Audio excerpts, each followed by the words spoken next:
Hello from the Dolphin Star Temple. My name is Sheri, and I work in the DST office in Mount Shasta, California, in the United States.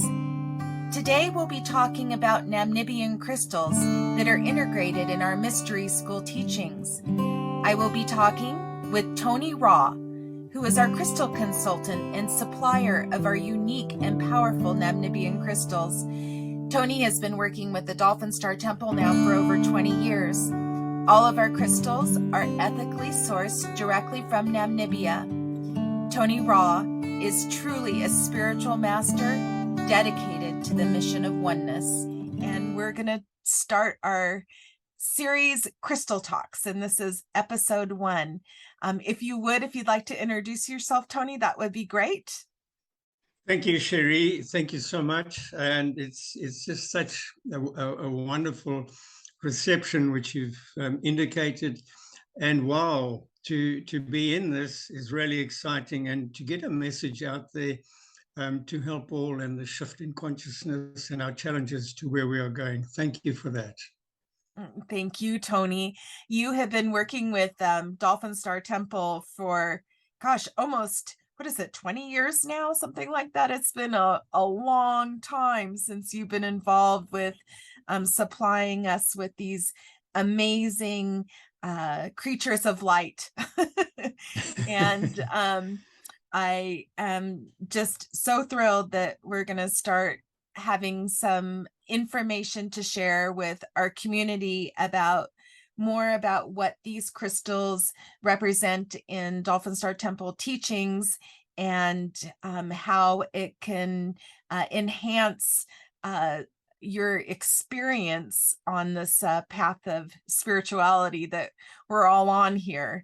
So I would love it if you could give us a brief introduction as to what a Namibian crystal is. Well, thank you, Sheri, for that. The Namibian crystals are seeded crystals, and that came from a discussion that took place with the channeling with Amora from Saint Germain. And they've been seeded for this time of challenge and change, and the nature kingdom's gift, which is really from Mother Nature and Mother Earth, to help us all in where we are going in this roller coaster. They have a very specific energy, and they are very useful and powerful to us all. What I find is many of us are not finely tuned to the resonance of the crystals, and we imagine this is just another piece of stone from nature. But let me assure you, it is not. They are powerful. They love doing things, and they have an innate intelligence, which is quantum.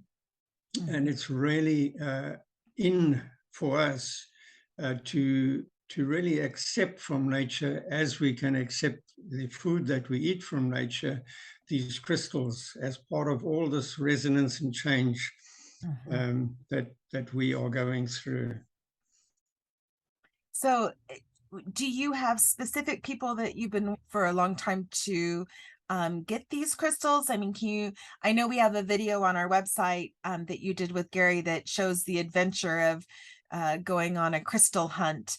But how, are these long-term relationships for you that you have? Do you work with specific people? What does that look like when you're going to get your crystals in the desert? Well, for the listener, this is a very exciting event. Biblically, to go to the desert is to go and have a big shake-up and clean up and attunement. Now, in the Namibian desert, as we call it, there are many, many, many wonders of nature, and it is the oldest desert proclaimed in the world. So there's signs of great millions of years of historical civilization once you've got your eye to that. So going out into the desert every time is a privilege and quite an experience. Now, when one is in this environment, it's really rock and very dry. and with bushes and shrubs, and lots and lots, and even lots more hot sun. Now, the association with crystals has been long-term, and I love it because this is an area of dealing with indigenous stone workers or crystal gatherers, with trust and with honor. And it's very special. It's really something. And I've got many friends out there and a huge connection of the small miners. And I love every moment of it, not only being out there and collecting crystals, but also being there and really befriending groups of people that live a very tough life, and yet they are able to fulfill their families' dreams and make a difference to the existence of their community. So it's very special. And I might add, taking Amora to this communities and the sacred sites was a great privilege, as was with Gary. So the crystals then are mined by the small miners, and then I do deals with them in that they are purchased from the individuals, and it's a very rewarding situation. It's like a huge social responsibility of seeing people attain a lot of joy out of life, of hard work. And they're ethically mined as well, as I understand. Is that correct?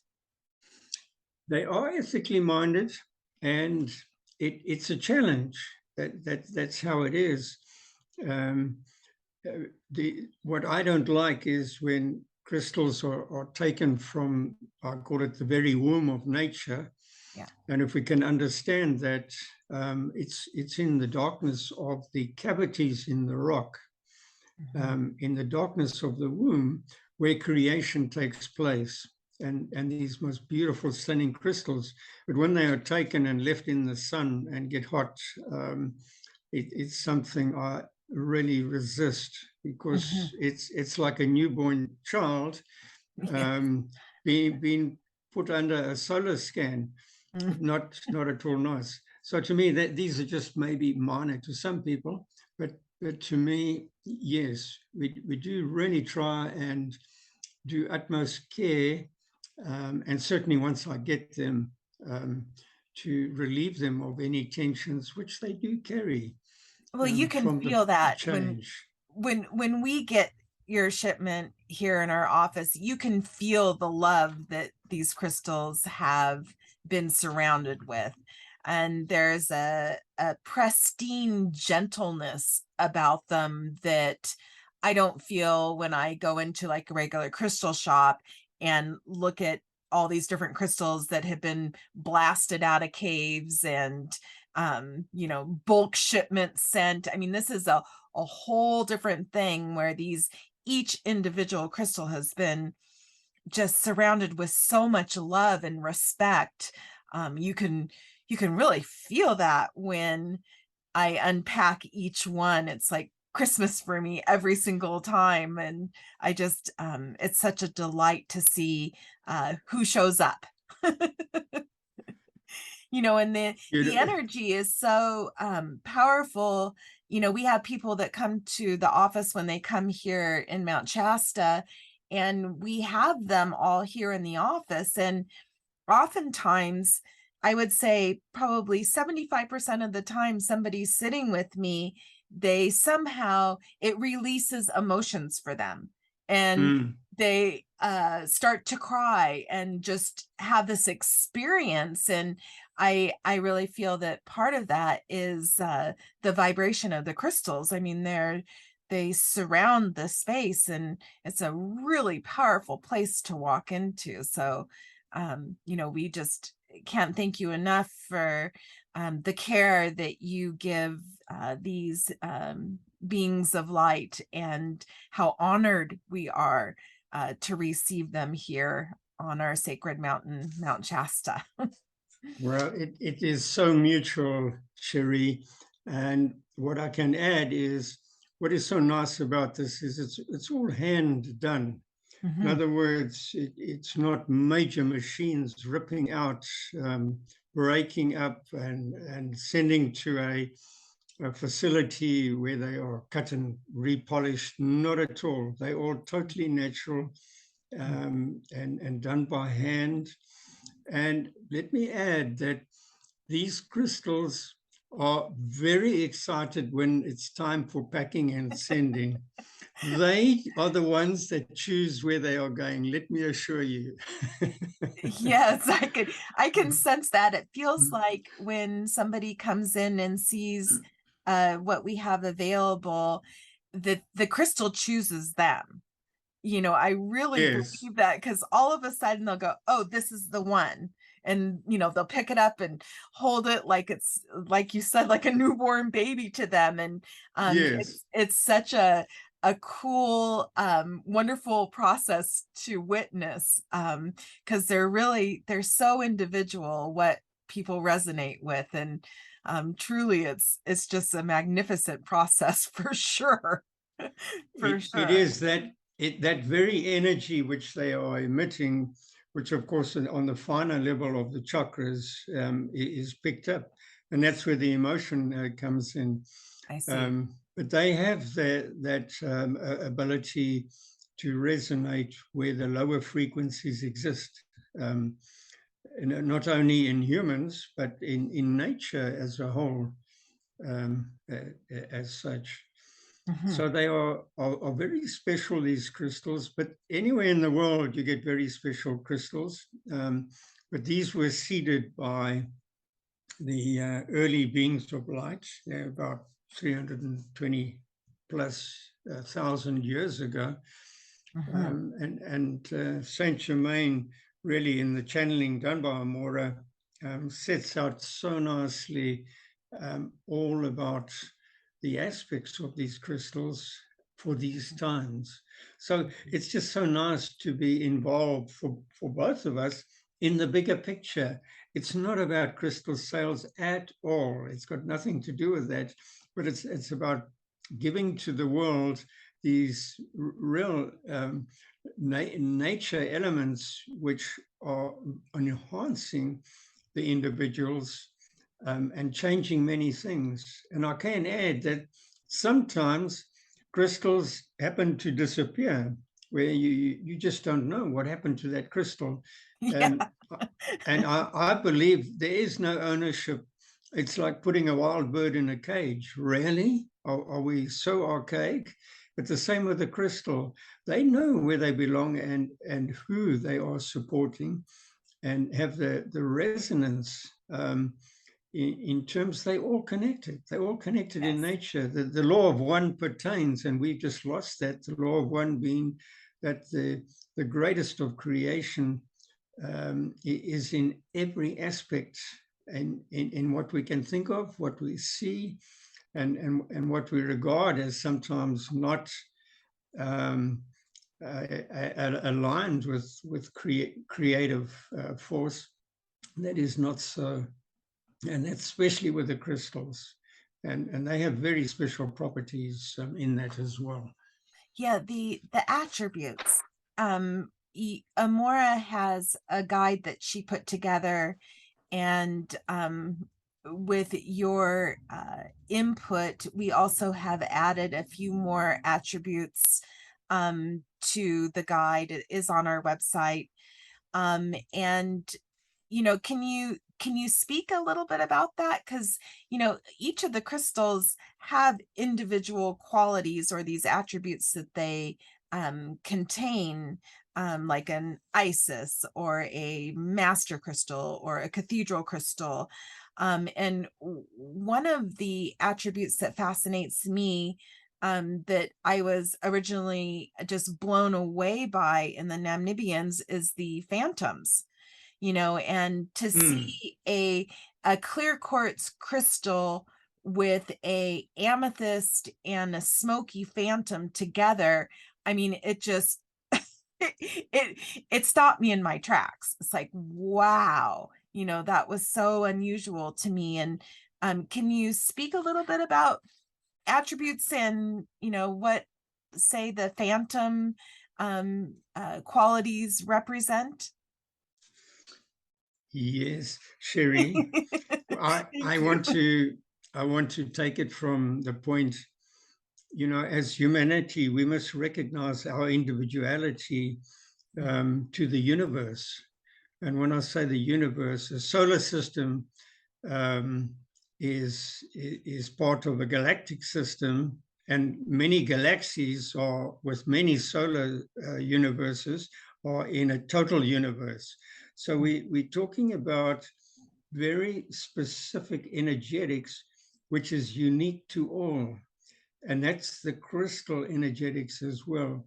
So you have different classifications of crystals, and from the background of seeding, like perhaps we would plant roses in our garden, Mhm. these high light beings did the seeding of the crystals. And I've got very specific samples to show how this is done. And it's just like a birth miracle that has taken place. So firstly, every crystal has got its unique energy. And I have not found one crystal the same as the other at an energetic level. Yes, some of them have specific aspects, and that is actually how one should choose it. And that is looking at the apex of the crystal and Mhm. what are the faces of the crystal doing, which is now radiating or taking the radiation from out of the crystal like a laser, as if you were pointing it. And quite honestly, I've found 10,000 times if I'm sending out healing, the crystal is at least 10,000 times stronger in its ability to be far more effective. So the aspects of the crystal with its vibrational frequency, one thing in the Namibian crystals, they are high frequency crystals because of how they were seeded. Mhm. Now, within the crystal, if you take it and you show it into the light, you would get myriads and myriads of, can I call it, coded aspects within the crystal. Yes. Now, if you take a example of the computer disk as an example, we must remember that Mother Earth is really the information center in this part of our galaxy. And the information is, of course, stored within our codes that we are still discovering, especially in these times of accelerated change, as much as these codes in these disks are within the crystals. So if you think you're looking at something very odd within the crystal makeup, it's not odd at all, because you can actually start intuitively getting the message that that crystal is uniquely delivering for the shift of consciousness. Mm. So in essence, if you've got these range of crystals, the energetics of what is its purpose to enhance, and the aspects of that crystal within the growth of that crystal, and then the apex of that crystal, all come together to what it's doing, how it's Mhm. performing, what type of laser design does it inherently have in itself. And this is wonderful. This is really where it also comes to, you must know how to cleanse and clean crystals, because they also just get clogged up with energetics. And some are pretty good at enhancing negativity, and others are taking in the negativity, which actually starts impacting the environment of the person. So I think this subject of cleansing and cleaning will be a whole nother podcast or video for our viewer. Absolutely. But it's really, I'm Yes. so glad that you mentioned it because it is important, just like our self-care is, to have care of our crystals as well. So I'm really glad you brought Yes. that point up. So is there anything in particular you could share about a phantom specifically that you've experienced? I mean, we have our definition, but it seems like it's a perfect mirror of the outside of the crystal, and it's like a reflection on the inside of the same sort of structure. Do you have any more information about phantoms and what they mean to you? Well, they are perhaps on the top echelon of the crystals Mm, which are available from Namibia. These phantoms are just absolutely wow. So, yeah. if I can extend on your good description, I can say that these phantoms are part of the makeup of the crystal energetically, and within the crystal, there's almost a a a stamping or a Mhm. print of the energy, and what aspects of that energy that in its environment that it's inherently taken within the crystal.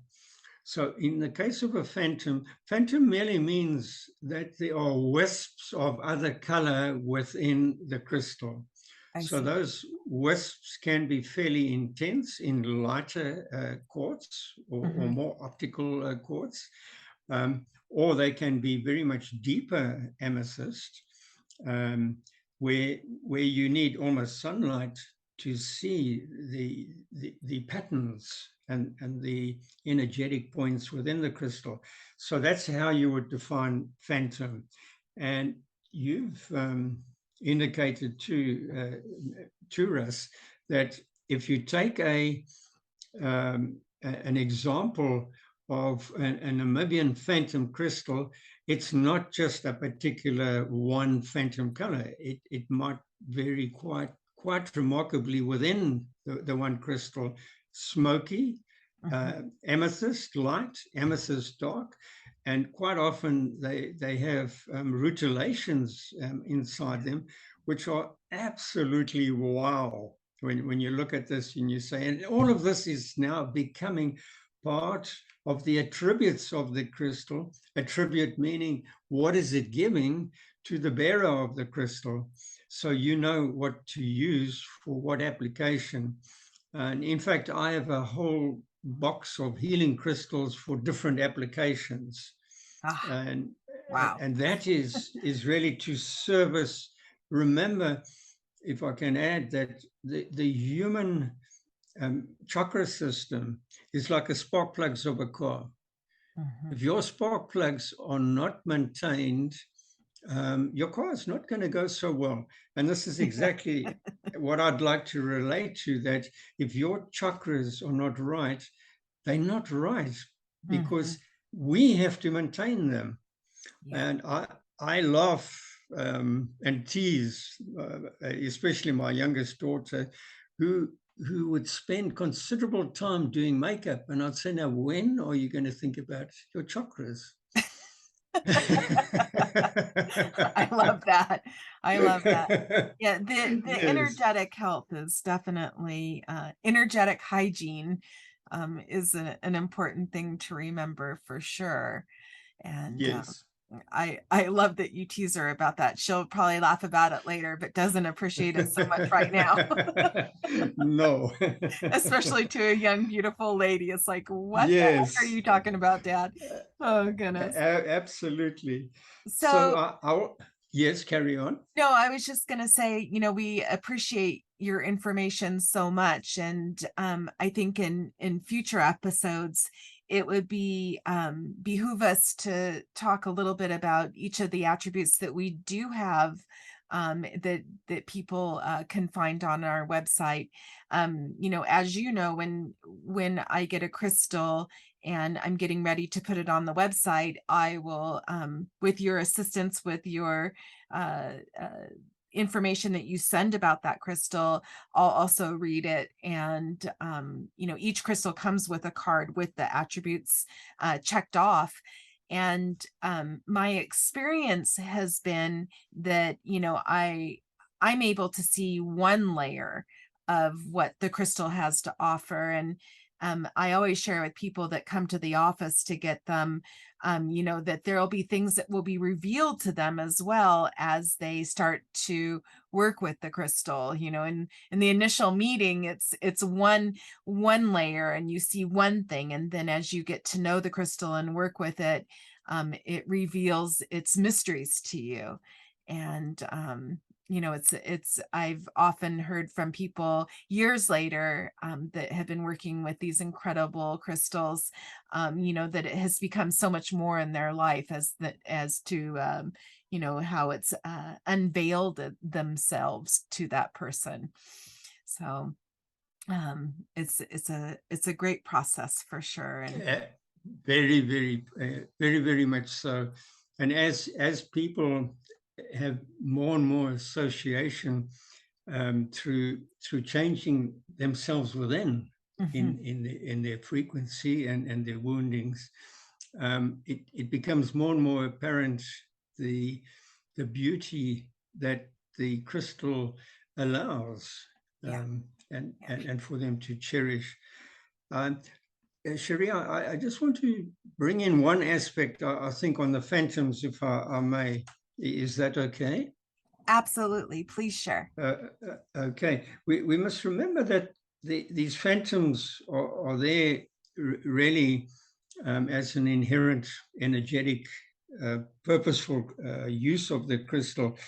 And like we have the Saint Germain violet fire, the violet flame aspect of cleansing, these violet amethyst crystals have that property of raising the energetics around its environment to the highest level that it can be. So you have that almost like a cleansing process through a violet phantomed crystal. Whereas if you're doing an extension of being an instrument in healing, you would take maybe an optical quartz crystal to allow that travel. And we must just remember that there is a difference in the nature kingdom between how you can project with it. A diamond, a garnet, and that line of things for us is the only one in nature. The diamond, the garden, the garnet, and spessartrine has the ability to allow a single light to go through and continue to travel through. Of course, if the diamond is faceted, then it gives all this radiant facets of color. Then that's the only three that allow this. The rest of the nature kingdom and the mineral kingdom, they almost have a dual function of splitting the layers of light that goes through. So you get like parallel planes coming through. So that property alone is very useful, and to understand and know, what do I use in terms of the purpose I have for my crystal? And we are talking about single crystals as a standalone piece, but there are clusters, and there are different groupings of crystals which one would use, especially if you were setting up an energetic grid, and this grid was part of your home, which you also you harmonize with the planetary crystalline grid. the crystal grid of the planet is a spine of crystals at 33 centers, and Mount Shasta is one of them. You have one of the There you have it. centers, and the energetics which you can feel when you're up on the mountain. For sure. Well, Yes, no yes. wonder Amora brought these into her teachings and was so fond of them herself. I mean, we have many mentions of working with these crystals in our books and channelings that she did. And um, I'm just so excited and delighted to start this conversation with you and to be able to share this with other people that are also seeking more information about the Namibians. So I can't thank you enough for uh, being available to share with us, and look so forward to exploring more of the attributes and stories about Amora and how these incredible crystals can assist with individuals' enlightenment and on their path to oneness. And it's so wonderful working with you, Sheri, and you're always such a radiant, special star where you are to complement the Dolphin Mystery School. So for Thank you. that part, I can say thank you. Thank you. Always special to connect. Oh, likewise. You're amazing. You're amazing. I love working with I'm, you. I'm reflecting you. Okay, fair enough. Well, I am going to say goodbye for now, but certainly look forward to our next meeting. And I hope everybody that's listening has an opportunity to explore the crystals that we have on our website at dolphinstartemple.org. And I'm always available to assist with selecting a crystal for you or for a loved one. We have gift cards now on our website where if you felt that you wanted to gift somebody a crystal, that they can choose one for themselves, or likewise, I could help assist in selecting that. So there's lots of opportunity and information, and we just so appreciate you being part of our community and taking the time to listen. Thank you so much.